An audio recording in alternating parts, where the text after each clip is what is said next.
Ada yang bilang tanpa kata kasar itu tidak lucu, tanpa makian itu tidak viral. Tapi pertanyaannya, sejak kapan orang Minang ini kehilangan kecerdasan humornya?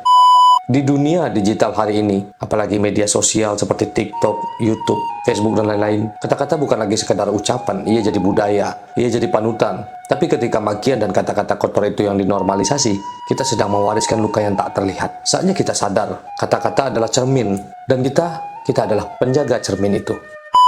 Halo bro, Assalamualaikum warahmatullahi wabarakatuh. Kembali lagi dengan saya Dafan Mulifa di Mulifa Channel.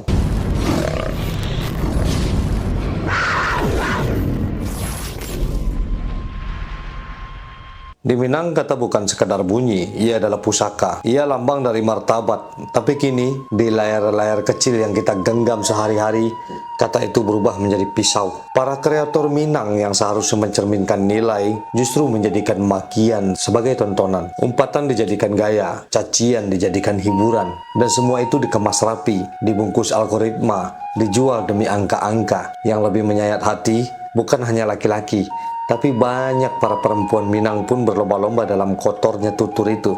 Sosok yang dulu dikenal lembut, kini bersaing dalam kata-kata yang menusuk.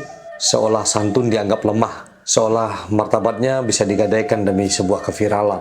Kita sedang menghadapi krisis, yaitu krisis etika, krisis identitas, krisis nilai, krisis sopan santun. Anak-anak menyaksikan, generasi baru mulai meniru, tumbuh dengan selembar lidah yang tajam, namun punya hati yang sangat tumpul. Mereka belajar bahwa makian adalah keberanian, bahwa vulgar adalah kebebasan.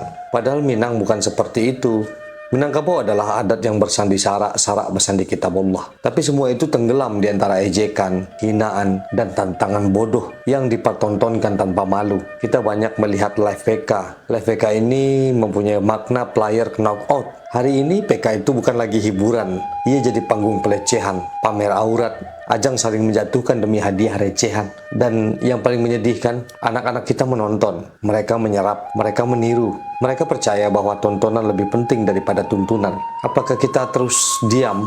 Kita harusnya bergerak, tapi bukan dengan amarah. Lawanlah dengan karya, dengan narasi yang tajam, tapi santun, dengan konten yang membangun, bukan merusak. Kita harusnya mengajak para kreator Minang kembali ke akarnya, yaitu akar budaya, akar nilai, akar martabat. Karena jika kita bungkam, sebenarnya kita turut membiarkan. Dan jika kita membiarkan, kita sedang menenggelamkan warisan kita sendiri. Ada yang bilang tanpa kata kasar itu tidak lucu, tanpa makian itu tidak viral. Tapi pertanyaannya, sejak kapan orang Minang ini kehilangan kecerdasan humornya? Dulu kita bisa membuat orang tertawa lewat pantun, tapi kini harus dengan umpatan. Dulu kita menyindir lewat pepatah, sekarang dengan bentakan dan kata-kata kotor.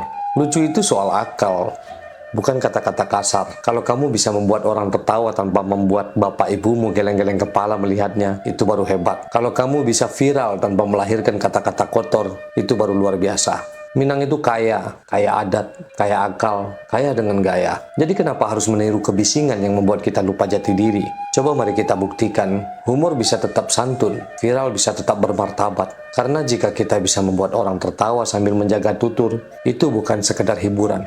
Itu bisa jadi sebuah pendidikan. Masalah menormalisasi kata kasar dan kotor, itu bukan sekadar soal etika yang bermasalah, namun ia adalah ancaman budaya.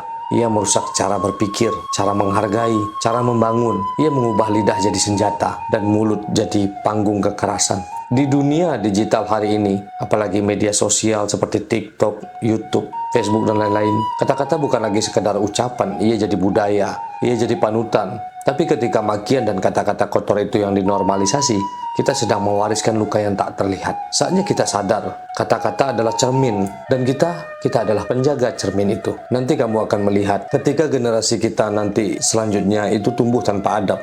Jangan salahkan siapa-siapa. Ketika anak-anak kita bicara terbiasa mencaci, memaki seperti kita saat ini, jangan cari kambing hitamnya. Ketika sopan santun jadi bahan ejekan, jangan tunjuk jari kita keluar.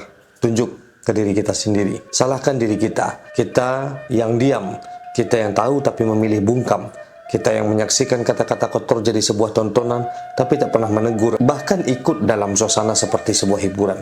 Kita yang membiarkan budaya dibunuh demi kata viral. Kita yang sibuk menonton tapi lupa untuk menjaga. Karena kerusakan tak datang tiba-tiba.